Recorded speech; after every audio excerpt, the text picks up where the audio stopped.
Hey, what's up, guys? It's me, Naren Ramesh, and today I'm going to be getting into the second part of my series on how to improve on Pyraminx. This part will be on grip and turning of the puzzle, so without further ado, let's get into it. These two puzzles are the Yushin Huanglong and X-Man Bell Pyraminxes, which can be purchased from cubelelo.com. The link is in the description. If you haven't watched my first part on hardware, make sure to check that out as it will inform you on the best Pyraminx for your turning style.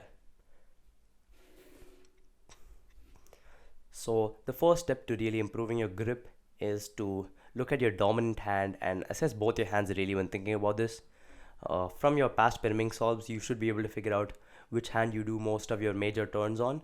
For me, that's my right hand, but it will differ for you, so make sure to look into that. I think for most people, their dominant hand, which is the hand they write with, for example, will be this hand, so make sure to assess that correctly. From then, what you want to do is use usually 3 fingers for that particular hand. Often when you're turning on Pyraminx, you either have hands obstructing you or you simply have too less grip on the puzzle and therefore instability. Due to the rather odd shape of the puzzle, a lot of people tend to grip it incorrectly, which leads to either too much instability or too much stability, where you basically have too many fingers on the puzzle and they obstruct your turns.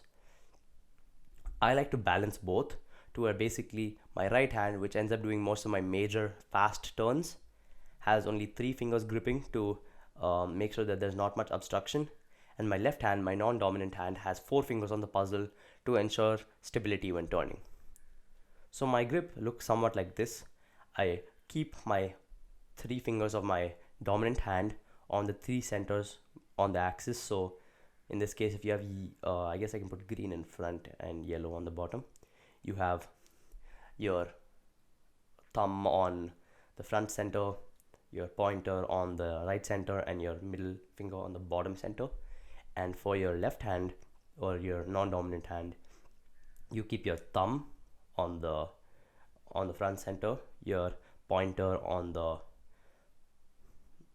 finger on the left center, and yes, you can keep your ring and pinky on the bottom, with your middle also kind of balancing here. So what this ends up doing is it creates a nice balance between stability and fast turning. So as you can see here, with most of my common triggers, I'm often using my right hand instead of my left hand, and although for cases like this, for example, when I end up doing left hand turns, it still doesn't obstruct my stability or it doesn't obstruct my fast turning. So this is the grip that I would recommend you have.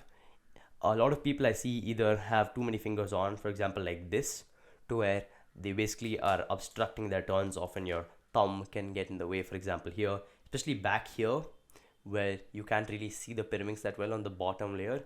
Your hands can obstruct quite a bit.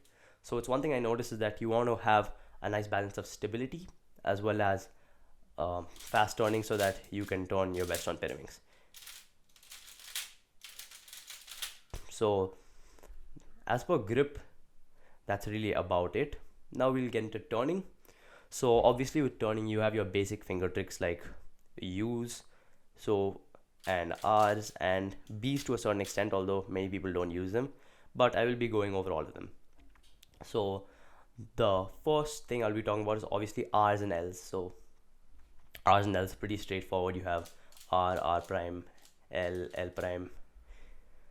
These are all pretty standard terms. You're not going to be using many fancy finger tricks for these, although I do not just to perform basic triggers like the sledgehammer and such to improve your flow with these turns. You don't want to be locking up on simple turns like this during your official solves. So that's one thing I do practice a lot to make sure that I'm not locking up on my last couple of moves on Pyraminx solves. Furthermore, going to moves such as the U, there are really 2 types of U moves in my opinion. Obviously you're not going to be doing too many U prime moves. In fact, I barely do any. However, when I do U prime moves, I make sure to only use my pointer finger, and that's one thing I do recommend. For your dominant hand, use only your dominant hand for Pyraminx top layer terms, and by that what I mean is that you don't want to be doing U primes in your non-dominant hand. I always do my U's like so. Sometimes I do U's like this. So these are the 2 kind of basic U-turns depending on where your hand is. Obviously you don't want too much re-gripping and such during the solve, so preferably wherever your hand is. If your hand is here, do your U-turn like this. If your hand is here, do your U-turn like that. And obviously it will not always be there, so make sure to practice this so that each time it's reaching the full way. And for U primes, obviously this push is a bit inadequate, meaning that a large majority of the times your U primes will be like this.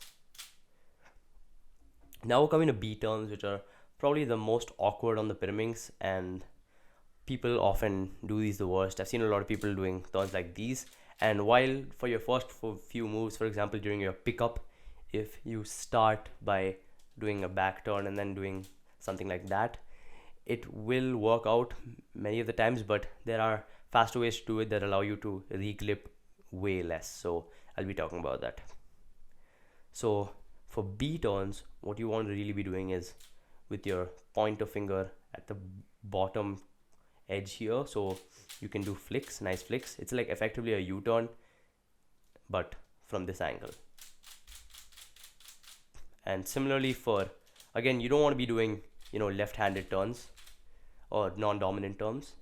So what I would suggest doing is doing pushes for B primes, although you shouldn't really be doing that many B primes. What I will suggest is, if you do have to, do pushes, and preferably I would say do it with your middle finger,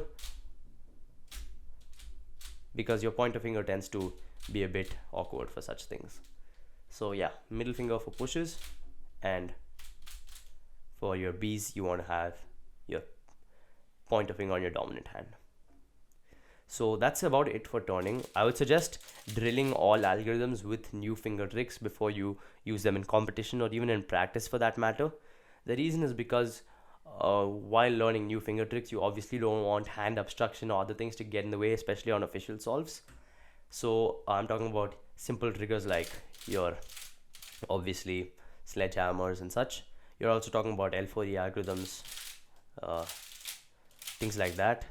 If you're doing beginners, even practice those from multiple angles, see if you can get it. And generally, one final thing I will say is practice a lot of layer solutions with pickups. So for example, this applies even if you don't have a stack mat timer. What you should do is practice doing your new finger tricks when you're doing pickups. So that's when you're starting your solve. For example, when you're doing this, practice things like that to ensure that your turning is fluid when you pick up, as that's when I see a lot of people locking up, especially in competition. Now we'll be getting into tip solutions. So tip solutions obviously vary from person to person depending on how you do tips and what method you use. I saw a comment on my last video that stated that top first solvers do wrist turns, whereas V4 solvers often do flicks. While this is true in some cases, it's not always true. So really, the tip solutions you do are entirely up to you and often don't matter on the real method you're using for Pyraminx, but we'll still be going over them. So as I've mentioned before in some previous videos, you want to try to include your tip solutions in a motion of a side turn. So for example, like this,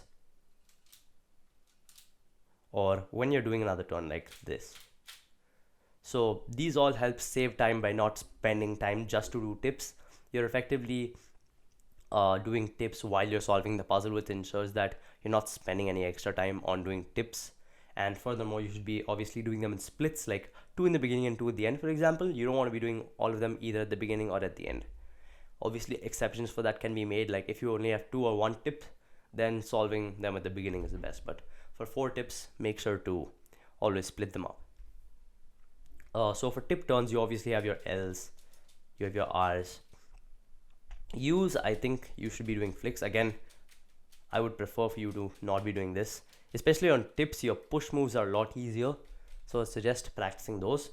For your B's, that's where it gets a bit confusing. I would suggest not using your ring or like middle fingers. You should be preferably using your pointer finger to do tips. It's very quick. Tip pushes are also pretty nice with your pointer finger. So I would suggest drilling these to ensure that you're not +2ing on tips after a really nice solve. And one thing I will say is that depending on the puzzle you have, you can even try to do fancier tip solutions. One thing I've noticed is that on the more you magnetic and X-Man Bell Pyraminxes, you have either very soft or very strong magnets, so that takes into account how you solve tips. For example, on the Mr. M and the Moyu magnetic Pyraminxes, which both have extremely light magnetic tips to the point where you almost can't feel the magnets. Often a slight nudge is all you need to solve it, which is why a lot of top solvers, you can see when their solutions are done, they often have their tip somewhere in the middle. Obviously can't really be done on this puzzle, but okay, fine. So yeah, so a lot of times it'll be somewhere in the middle to where it won't be a +2, but it'll be pretty close. So if you're using those two puzzles, often just slight nudges of the tip will be enough, and that saves more time for you. But on puzzles like these, such as the X-Man Bell, which have stronger magnets, a nudge won't be enough as it just won't travel the full direction. You often have to put enough force when doing the turn to ensure that you solve the tip. So that's it for the second part on turning and grip. I hope this video helped you, and this video more than ever should be the video that you drill and practice a lot. This is because grip and turning are both integral parts of the solve, and more than anything you should have this down before moving to other steps. So I ensure that before you move on to other parts which will be coming in the future, to drill these if you already don't have a nice Pyraminx grip, as just doing this will already decrease your solve time, as bad grip, especially on an awkward shaped puzzle like the Pyraminx, will help you tremendously. So yeah, that's it for my second part of this series on grip and turning. If you enjoyed this video, make sure to leave a like and subscribe. Thank you for watching, and I hope this video helped you improve your grip and turning. Bye.